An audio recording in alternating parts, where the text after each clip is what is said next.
आप देख रहे हैं सुदर्शन न्यूज। नमस्कार, आप देख रहे हैं सुदर्शन न्यूज और उत्तर प्रदेश की तमाम छोटी बड़ी खबरों के साथ मैं हूं दीपक कुमार। रुख करते हैं खबरों का। बरेली की खबर से, जहां बीजेपी की पूर्व प्रवक्ता नूपुर शर्मा के समर्थन में करणी सेना और हिंदू रक्षा दल के पदाधिकारी और कार्यकर्ता सड़क पर उतर आए, जमकर नारेबाजी और प्रदर्शन किया। साथ ही गृह मंत्री के नाम ज्ञापन भी सौंपा। हिंदू संगठन के कार्यकर्ता जो नूपुर शर्मा के समर्थन में उतरे हैं, उन्होंने आरोप लगाते हुए कहा कि नूपुर शर्मा के खिलाफ रोज तालिबानी फतवे जारी करने के साथ ही विशेष मानसिकता के लोग आपत्तिजनक हरकतें कर रहे हैं। ज्ञापन के माध्यम से उन लोगों ने मांग की है कि ऐसे लोगों पर कड़ी से कड़ी कार्रवाई की जाए और नूपुर शर्मा और उनके परिवार के सदस्यों को धमकी देने वालों, जगह जगह दंगा करने वालों पर नकेल कसा जाए और पूरे परिवार को सुरक्षा मुहैया कराया जाए। करणी सेना के जिलाध्यक्ष राहुल ठाकुर ने कहा कि नूपुर शर्मा को लेकर देश में अशांति का माहौल बनाया जा रहा है। हम तुम्हारे साथ हैं, देश की बेटी तुम जंग चलो।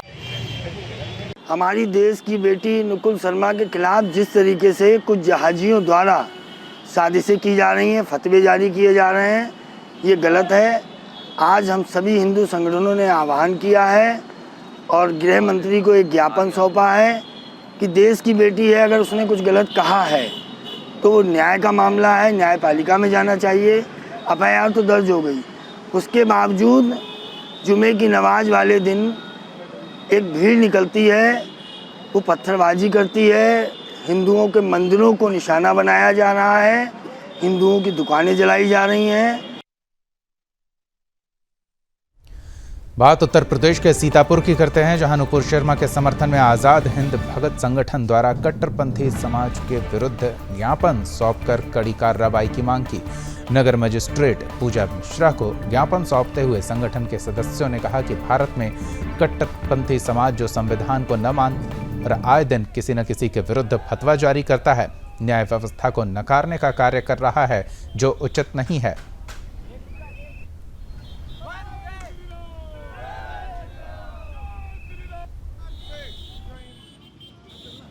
ये मामला है जो हमारी बहन है नूपुर शर्मा, उसके समर्थन में हम लोग यहाँ इकट्ठे हुए हैं।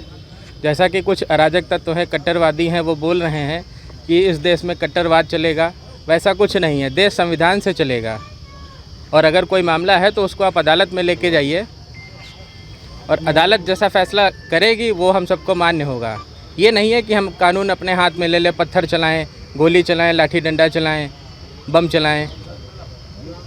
ऐसे लोगों को हमारा कड़ा संदेश है कि यदि अगर वो ऐसा करते हैं तो प्रत्युत्तर दिया जाएगा। जय हिंद, जय भारत। मामला सीधा सा है, हमारे देश में पत्थरबाजी नहीं चलेगी। हमारे मंदिरों में प्रसाद बांटा जाता है, पूजा के बाद पत्थर नहीं बांटे जाते हैं। अगर कोई भी मामला है तो न्याय प्रक्रिया से, न्यायपालिका के अनुसार चलेगा। देश में आग लगाने का किसी को कोई हक नहीं है। सीधा सीधा हम लोगों का ये संदेश है, नूपुर बहन के साथ हम सब हैं, हमारे भारत देश के साथ हम लोग सब हैं और पत्थरबाजी बिल्कुल भी बर्दाश्त नहीं करी जाएगी। जय हिंद, जय भारत।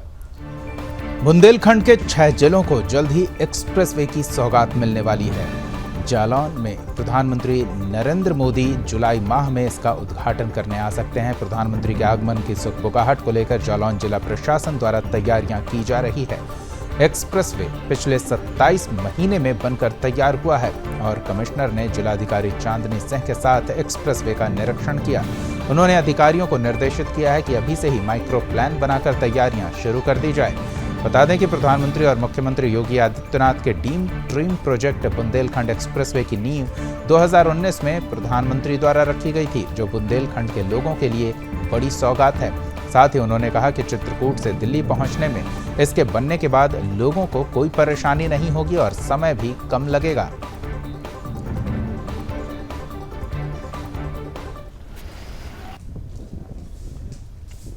बुंदेलखंड एक्सप्रेसवे लगभग बनके तैयार है पूरा और इसी के संबंध में अब इसके उद्घाटन के लिए प्रधानमंत्री जी का प्रोग्राम प्रस्तावित है जल्द ही।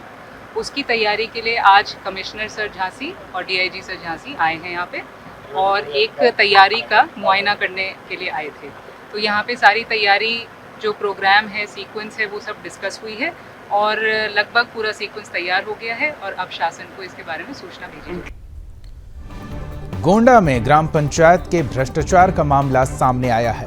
गांव की सड़क पर कट स्टोन बनाने के लिए घटिया सामग्री का इस्तेमाल किया जा रहा है, जबकि कट स्टोन के लिए पक्की ईंटों का इस्तेमाल होना चाहिए। लेकिन इस तरह के निर्माण होने से मॉनसून में ग्रामीणों को कई परेशानियों से जूझना पड़ेगा। ग्रामीणों का कहना है कि गांव में किसी प्रकार की कोई सुविधा नहीं है, ना ही उन्हें सरकारी योजनाओं का लाभ मिलता। इसकी वजह से ग्रामीणों ने ग्राम प्रधान और अधिकारियों के विरुद्ध शिकायत करने का प्रयास किया, पर कोई कार्रवाई नहीं हुई। ग्रामीण उनके रवैये से काफी नाराज हैं।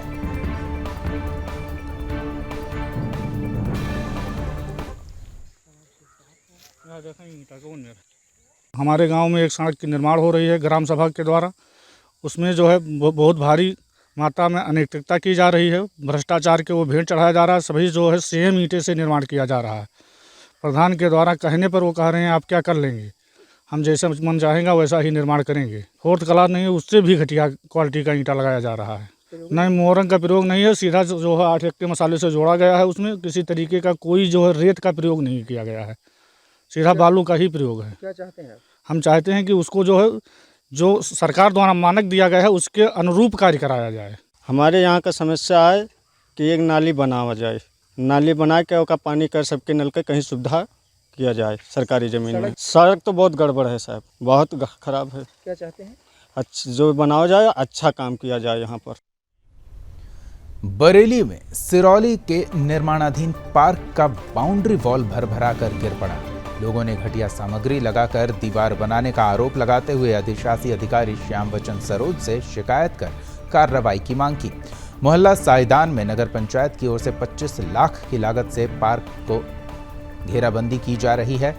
कस्बे के ही आरिफ ठेकेदार पर निर्माण का टेंडर मिला है, जिसकी बाउंड्री वॉल बनकर तैयार हो गई थी और सुबह ही बाउंड्री वॉल की दीवार भर कर गिर गई।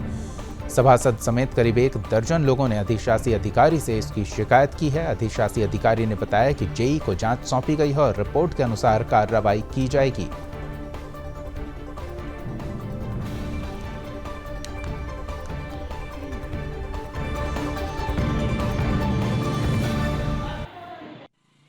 मैंने पार्क का निरीक्षण किया है और मैंने विजेता दीवार गिरी हुई है जी, और वहाँ पानी भी भरा हुआ है। तो इस संबंध में जेई को गुहार कर दिया है और जेई साहब आके देखेंगे, फिर रिपोर्ट देंगे, जैसा भी कार्रवाई की जाएगी। अब ऐसे तो कह पाना मुश्किल है कि किस तरह से कार्य किया गया है, तो जेई महोदय की जाँच के बाद ही पता चल पाएगा कि कितना मानव के खिलाफ क्या कार्रवाई हुई है। जो भी कार्रवाई उनकी रिपोर्ट आएगी उस आधार पर। फरीदपुर स्थित गांव खललपुर में हेल्थ क्लिनिक खोलकर फर्जी डॉक्टर मरीजों की जान के साथ खिलवाड़ कर रहा है। बता दें कि बदलते मौसम के कारण बीमारियां बढ़ रही है और झोला छाप डॉक्टर क्लिनिक के डॉक्टरों की तरह कई बीमारियों की दवाएं एक जैसी दे रहे हैं। साथ ही बिना जांच के इंजेक्शन भी दिया जाता है। इसके कारण कई बार मरीजों की हालत गंभीर रूप से बिगड़ भी गई है, लेकिन इन डॉक्टरों के विरुद्ध कोई कार्रवाई नहीं की गई। अब देखना यह होगा कि प्रशासन आगे आकर इस तरह के मामलों में क्या जांच पड़ताल करता है और लोगों के स्वास्थ्य को सुरक्षित रखने के लिए क्या ऐसे झोला छाप डॉक्टरों पर कार्रवाई की जाएगी।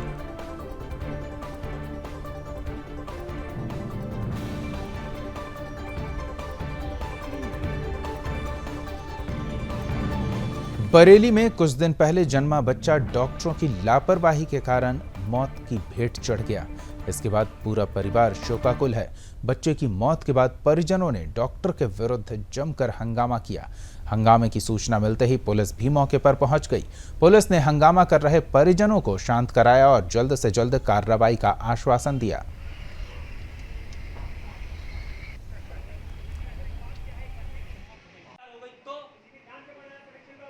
मामला ये है, हमारे बहू की डिलीवरी हुई थी तो वो बच्चा बीमार था। वहाँ से उन्हें अंकुर में हुई थी तो अंकुर वालों ने बुला के इन डॉक्टर को बुलाया, डॉक्टर अवधेश है। वो वहाँ पे पहुँचे और उन्होंने देखा तो उन्होंने ये कहा कि इसको एडमिट करना पड़ेगा कि यहाँ धर्म कांटे पे है। तो मैंने कहा धर्म कांटा दूर पड़ा है, क्योंकि मेरे एक पेशेंट वहाँ पे भी एडमिट है अंकुर में, बहू जो है। तो मैंने ये कहा मैं यहाँ दिखा दूंगी। उन्होंने मुझे इस तरह से भरमाया कि वो वेंटिलेटर की जरूरत पड़ेगी, कि ऐसा होगा वैसा होगा, मशीनों में रखा जाएगा। आप समझ ही नहीं रही है बच्चे की कंडीशन क्या है। उसके बाद डेली मैं यहाँ रुक रहा हूँ, 24 घंटे हमारे यहाँ पे कोई ना कोई रहता है। कल शाम को डॉक्टर साहब जब देखे गए यहाँ, तो उसके बाद मैं यहीं हॉस्पिटल में ऊपर जाके सो गया। 2:30 बजे 2:30 बजे इनका कहना है कि उसकी हालत बहुत ज़्यादा सीरियस हुई। यहाँ कॉन्टैक्ट नंबर सारी फॉर्मेलिटीज़ मेरी यहाँ पे मौजूद हैं। नीचे बच्चे के पास में मेरी फ़ाइल रखी हुई है। इन्होंने मुझे ना तो कोई कॉन्टैक्ट किया ना कोई फ़ोन किया। सुबह 8 बजे फिर मैं वहाँ से उठ के आया, 5 बजे मैं वहाँ देख के आया बच्चों को अपने, मुझे कुछ नहीं बताया गया। मैं घर जाके फ्रेश होकर 8 बजे 8:30 बजे 9 बजे आया तो मेरे साथ में जो लोग थे, जिन लोगों के बच्चे भर्ती हैं, उन लोगों ने बताया कि आपके बेटे की रात में हालत बहुत सीरियस हो गई थी। डॉक्टर साहब आए थे यहाँ पे, तब मैं फिर मिला हूँ डॉक्टर साहब। तो डॉक्टर साहब ने कहा कि अब आप अगर चाहें तो रवि खन्ना ले आ सकते हैं। बच्चे को सांस लेने में कठिनाई थी, बच्चा बहुत सीरियस था जब आया था। उसके बाद बच्चे का ट्रीटमेंट चल रहा था। कल रात अचानक बच्चे ने सांस रोकना शुरू कर दिया, उसके बाद हो गया। पहले कोशिश की ऐसे ही, अगर नहीं ठीक हुआ तो फिर रात को 2 बजे से 4 बजे तक मैं बच्चे के साथ ही था। उसके बाद वेंटिलेटर पर रहा। सुबह इन लोगों को बताया कि अगर कहीं शिफ्ट करना चाहते हैं तो शिफ्ट कर लें, बच्चे की हालत सीरियस है। इन्होंने शिफ्ट नहीं किया, बच्चा एक्सपायर। यूपी के चित्रकूट में ऑपरेशन क्लीन के तहत एसओजी, सर्विलांस और पुलिस की संयुक्त टीम की सक्रियता से अपराधियों की गिरफ्तारी कर घटनाओं का खुलासा किया जा रहा है। बीते दिनों पहले हुई हत्या के संबंध में एफआईआर दर्ज कराई गई थी, जिसके बाद पुलिस अधीक्षक ने आरोपियों की गिरफ्तारी के लिए SWAT, सर्विलांस और पुलिस टीम को आवश्यक दिशा निर्देश दिए थे। टीम ने मुखबिर की सूचना पर कार्रवाई करते हुए कचारा मोड़ पुलिया से आरोपियों को धर दबोचा। आरोपियों के पास से पुलिस ने एक तमंचा, 315 बोर और 2 जिंदा कारतूस बरामद किए हैं। आरोपियों के खिलाफ आर्म्स एक्ट के तहत भी धाराएं दर्ज कर आगे की कार्रवाई की जा रही है।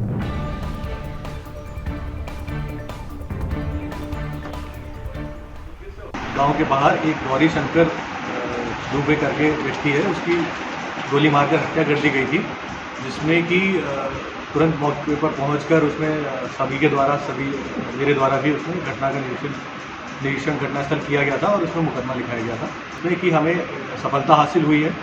इसमें जो मेन मारने वाला है उसका नाम है मुन्ना केवट और इसके साथ में इसका एक भतीजा है, जो कि अभी जिसके लिए हम लोग अभी प्रयासरत हैं, वो अभी पकड़ा नहीं गया है। इनका कुछ पुरानी निर्मल मिश्रा और जो मृतक है उसका पुराना कोई मुकदमा था जिसमें ये लोग साथ में जेल गए थे। उसी जेल जाने के ऊपर इनके आपस में विवाद था, जिसको लेकर ये दोनों एक दूसरे को मारना चाहते थे। इसी में निर्मल मिश्रा ने ये मुन्ना केवट को ये सुपारी देकर इसको मारने के लिए कहा गया, जिसमें मुन्ना केवट और उसके भतीजे। बढ़ते हैं अगली खबर की ओर। यूपी के एटा में एसएसपी ने 25,000 का इनाम घोषित किया है। जलेसर गैंगस्टर मामले में सपा नेता फरार चल रहा था और पुलिस इसकी धरपकड़ के लिए लगातार दबिश दे रही थी। साथ ही इसके बड़े भाई रामेश्वर सिंह यादव, जो कि पूर्व विधायक रह चुका है, उसके खिलाफ भी पुलिस गैंगस्टर एक्ट के तहत कार्रवाई करते हुए जेल भेज चुकी है। इसके विरुद्ध सरकारी भूमि पर अवैध कब्जा कर निर्माण करने के मामले में 3 एफआईआर दर्ज हुए थे। पूरे मामले की जांच कोतवाली देहात प्रभारी कर रहे हैं। बता दें कि दोनों के विरुद्ध कोर्ट ने गैर जमानती वारंट जारी कर कुर्की का नोटिस चस्पा किया था, जिसके बाद पूर्व विधायक को आगरा पुलिस की मदद से गिरफ्तार किया गया।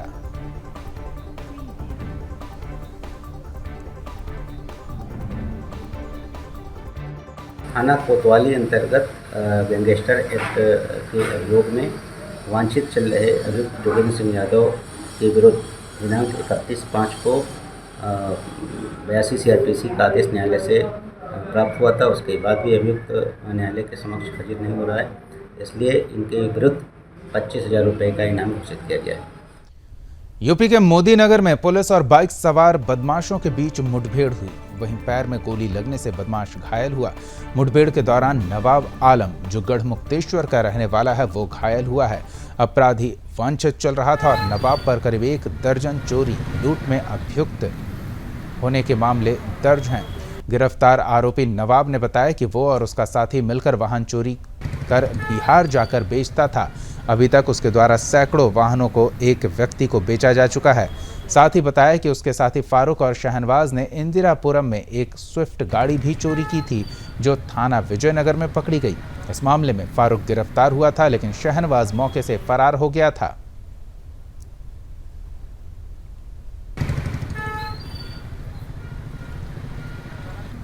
बाद एसपी देहात की एसओजी टीम और मोदी नगर पुलिस की बदमाशों के साथ में मुठभेड़ हुई है, जिसमें एक बदमाश के पैर में गोली लगी है। ये बदमाश यहाँ से गाड़ी चुराकर बिहार में बेच दिया करते थे।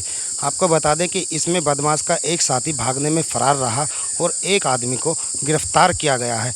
जानकारी के अनुसार इन्होंने सैकड़ों गाड़ियाँ यहाँ से उठाकर बिहार के रहने वाले एक युवक को बेच दी थी। पुलिस ने मुठभेड़ के बाद इसको गिरफ्तार करके गाजियाबाद कोर्ट के सामने पेश किया है। जितेंद्र कुमार, सुदर्शन न्यूज, मोदी नगर। इस बुलेटिन में फिलहाल इतना ही। आप देखते रहिए सुदर्शन न्यूज। जय हिंद।